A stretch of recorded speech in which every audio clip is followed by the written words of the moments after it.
Great effort by the defense. Tremendous job by Gabe at the end. Big-time drive by the offense when we needed it.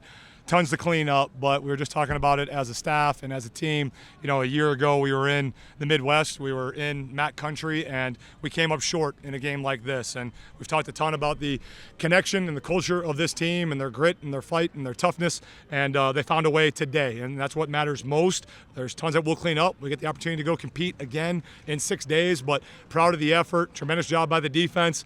I know Coach Long is probably out there smiling somewhere right now, but there's lots that we'll clean up. I hope the city is proud. I hope our alumni is proud. We went on the road. We found a way to win. That's what good teams do. We have a good team. We'll clean it up and look forward to seeing the city and Snapdragon in 6 days to open conference play against Colorado State.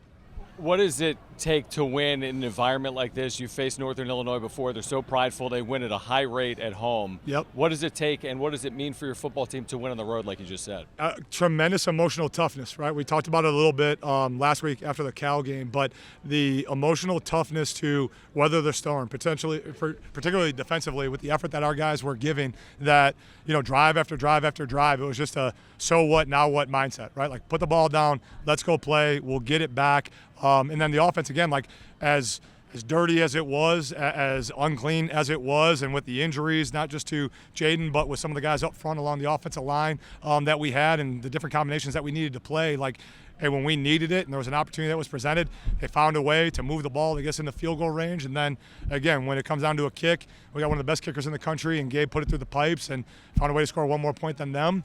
You know, there's not going to be a picture of a postcard of this at the end of the season. It just says dub, right? And we'll take that, and we'll come out of non-conference play 3-1, and, you know, we're pretty pleased with that.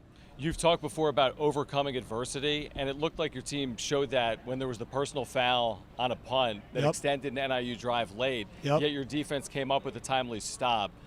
What impressed you most about the way they dealt with that situation? Again, like, you look at the demeanor, you look at the body language, you know, the guys just, all right, hey, strap it back up. Like, let's go. There's no pointing fingers, right? Like, they embraced their brother with the mistake that was made, and we go play the next snap. You know, and that's something that is often said. It's our coach's cliche, but I think this game is a great example of, like, hey, like, next snap, right? Like, learn from it. Next snap, let's play. Obviously, we got to be more disciplined than that. We can't have those foolish penalties and those self-inflicted wounds. We found a way to escape that today, but again, it speaks to the emotional toughness, the next snap mentality, and our response for 4 quarters to find a way to win. You got the run game going. I don't know the final numbers, but over 150 rushing yards in this game. Those last 2 drives, you really ran the football effectively. What can you say about your offensive line, the blocking, and then Lucky Sutton there late as well? Yeah, I mean, I felt like, you know, all day we were just kind of playing on edges up front. We weren't doing a great job putting our feet.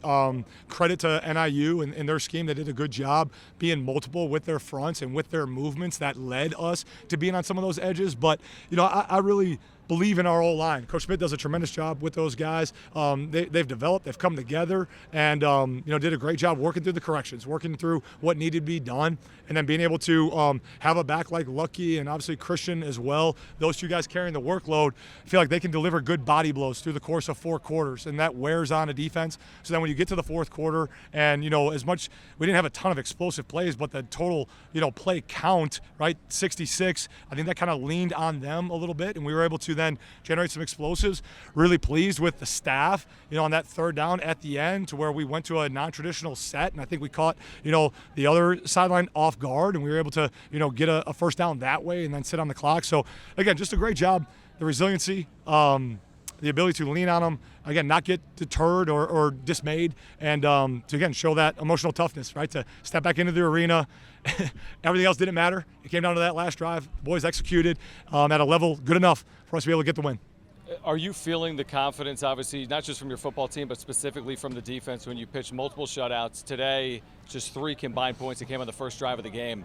What are you seeing in totality from that unit right now? I mean, it goes back to their belief in Coach Ulrich, right? When we made that change and obviously promoted him, the kids were pretty vocal in their support for him. Obviously, they were pretty you know, adamant about their desire to stay and to finish the business that we started a year ago.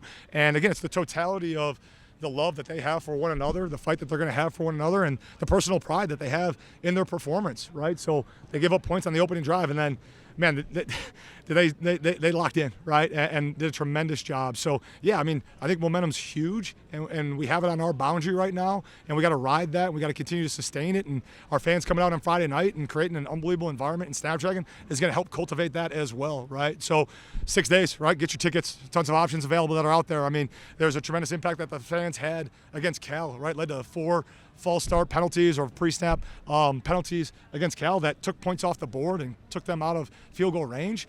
We need our fans to show up, right? Like, we're so darn proud to wear the SD on our chest and to on our helmet and represent our city. And we have tremendous pride that we're restoring in this program. And we want our community to step up and show out with us on Friday night. We're talking about Friday. Final question. With a shorter turnaround, with the travel, what impact, if any, will that have in your preparations for the conference opener on Friday? We're trying to get out of here as fast as possible, leave this locker room as clean as possible so we can get back there, get to the training room, clean up this tape.